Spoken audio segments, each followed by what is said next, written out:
Un petit message, chers amis. Cette semaine nous a quitté un grand sage, un Tamid Racham. La France vient de perdre quelqu'un de très important. Bien entendu, je vais parler du Rav Rosenberg. On connaît très bien Rav Rosenberg par rapport à ses shiurim de Daf Yomi exceptionnels, mais aussi tous les shiurim qu'il a pu donner durant sa vie et qui ont transformé beaucoup de familles, beaucoup de personnes, et qui les ont renforcés dans l'ilmud de la Torah. Bien entendu, ces cours sont des Nunishmato. L'autre chose, j'aimerais dire de nouveau cette ségoula à certaines familles certaines personnes qui aimeraient se marier ou qui aimeraient avoir des enfants. C'est une ségoula qui est badou comme nous sait, comme on dit, qui est certifiée, qui est vue et approuvée. On a vu des miracles extraordinaires de tous ceux qui ont entrepris cette ségoula-là. Quelle est cette ségoula?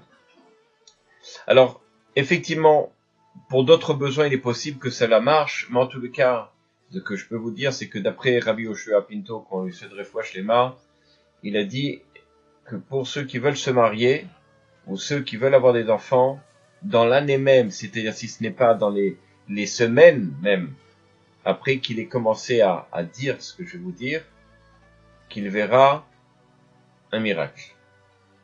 Quelle est la ségoula? La ségoula est chaque Shabbat, en tout cas jusqu'à ce qu'arrive le bel événement, l'heureux événement, chaque Shabbat de lire le livre de Devarim, c'est-à-dire le 5e livre, le dernier livre de la Torah, tout entier. On n'a pas besoin de le lire du début jusqu'à la fin sans s'arrêter, on peut le lire, commencer vendredi soir, faire un petit peu à midi, etc., Shabbat matin, Shabbat après-midi, mais quoi qu'il en soit, de lire le livre de Devarim tout entier. Il y a 11 chapitres, il n'est pas très grand, mais sachez une chose, c'est que celui qui est capable de le faire, alors il verra, Bezrat Hashem, des choses extraordinaires grâce à ça. À bientôt.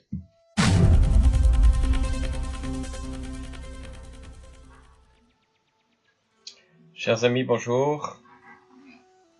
Clin d'œil numéro 16, le couple.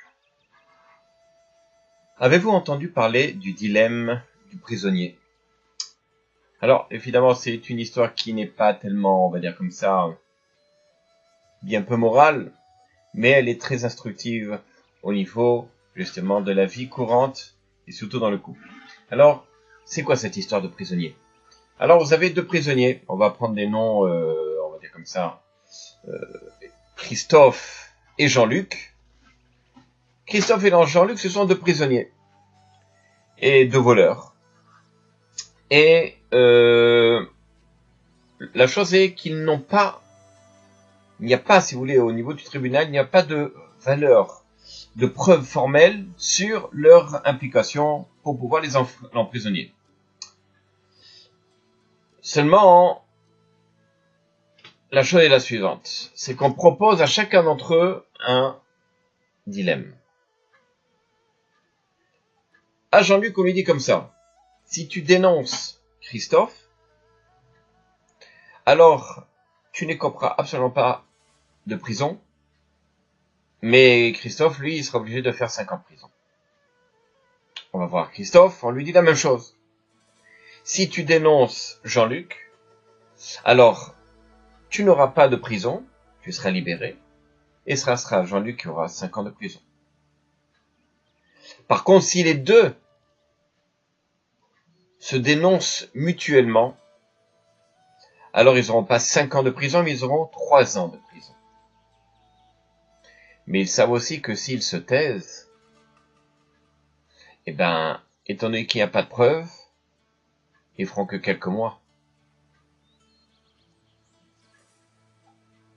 Alors, effectivement, c'est le dilemme du prisonnier. C'est quoi? Ne voyant que l'intérêt, on va dire comme ça, maximal, chacun n'hésite pas à dénoncer l'autre.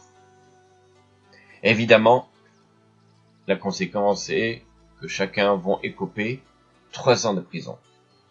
Mais si Christophe et Jean-Luc s'étaient tus, alors ils auraient peut-être maximum écopé chacun 1 an de prison. On voit que ici la coopération s'est révélée bien plus payante. Et c'est ça la morale de l'histoire. Que l'individualisme ou la rivalité entre deux. Alors, il est de façon, on va dire comme ça, en général, souvent plus efficace de choisir la coopération plutôt que le conflit, n'est-ce pas, pour résoudre un problème. Y compris, effectivement, dans la négociation, on aura le temps d'en reparler. Mais finalement, des deux cas, à savoir la coopération ou plutôt la dénonciation. Quels sont ces états d'esprit? L'un, la coopération ne vient pas d'un acte de suite, il vient après réflexion. Tandis que la dénonciation, c'est une impulsion de chacun pour soi, l'égoïsme, on va dire comme ça, la rivalité qui existe entre les deux. Alors dans un couple, c'est exactement la même chose. Imaginez, Moshe, il doit recevoir ses beaux-parents. Enfin, en tous les cas, c'est ce que Rachel aimerait. Alors, il y a 2 possibilités. On va dire comme ça. Rachel, elle veut absolument voir ses parents. Pour elle, c'est tout à fait normal. Ça fait plusieurs mois.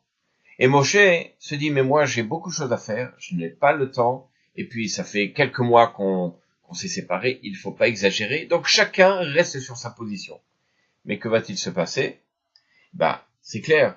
C'est que comme chacun voit son intérêt, finalement, les parents vont sûrement venir, mais la relation entre le couple va se dégrader, et même la relation avec les beaux-parents vont aussi se dégrader. L'autre réaction que l'on peut avoir, c'est chacun voit l'intérêt de l'autre. Alors, Moshe, il sait que sa femme, Rachel, aimerait voir ses beaux-parents. Alors, bien entendu que lui, il n'a pas envie de les voir. Surtout pas. Mais seulement il se dit, mais je vais pas la mettre en mauvaise posture, elle a envie de les voir, donc ce que je vais faire, c'est d'aller au contraire en avant, vers elle. Il va voir Rachel, il dit que tu veux voir tes parents, c'est très très bien. Quand la cavote, tu as envie de les voir, tu veux faire le mitzvah de Kivud AVM, écoute-moi, il n'y a pas de problème, Bezrat Hashem, on va essayer de trouver comment faire pour voir où est-ce qu'il est, où est-ce qu'on peut les loger, etc. Et t'inquiète pas, moi je vais t'aider pour trouver, pour qu'ils puissent être à l'aise à la maison, etc., etc. Bien entendu, Rachel, elle est surprise de cette réaction et elle est enchantée. Rachel aussi voit l'intérêt de Moshe. Comment? Elle sait que voir les beaux-parents, c'est pas toujours très agréable. Et surtout que Moshe, il est au collège ou il est au travail, il a beaucoup de choses à faire et pas forcément de s'occuper maintenant des beaux-parents. Donc, finalement, elle pense que, regarde, Moshe, mes beaux-parents, ouais, je sais que ça t'embête, mais t'inquiète pas, c'est moi qui vais m'occuper de tout. Je vais trouver l'endroit où est-ce qu'ils vont être logés. Tu n'as pas à t'en faire. Et Bezrat Hashem, t'inquiète pas, quand ils seront là, effectivement, lorsque les beaux-parents ils sont là, elle sert en premier Moshe, elle montre toujours le caveau de Moshe, il est toujours présent, évidemment, c'est lui le principal, etc. Et viennent après les beaux-parents. Qu'est-ce qu'il en sort de ce résultat-là? Tout simplement, on a passé un bon moment.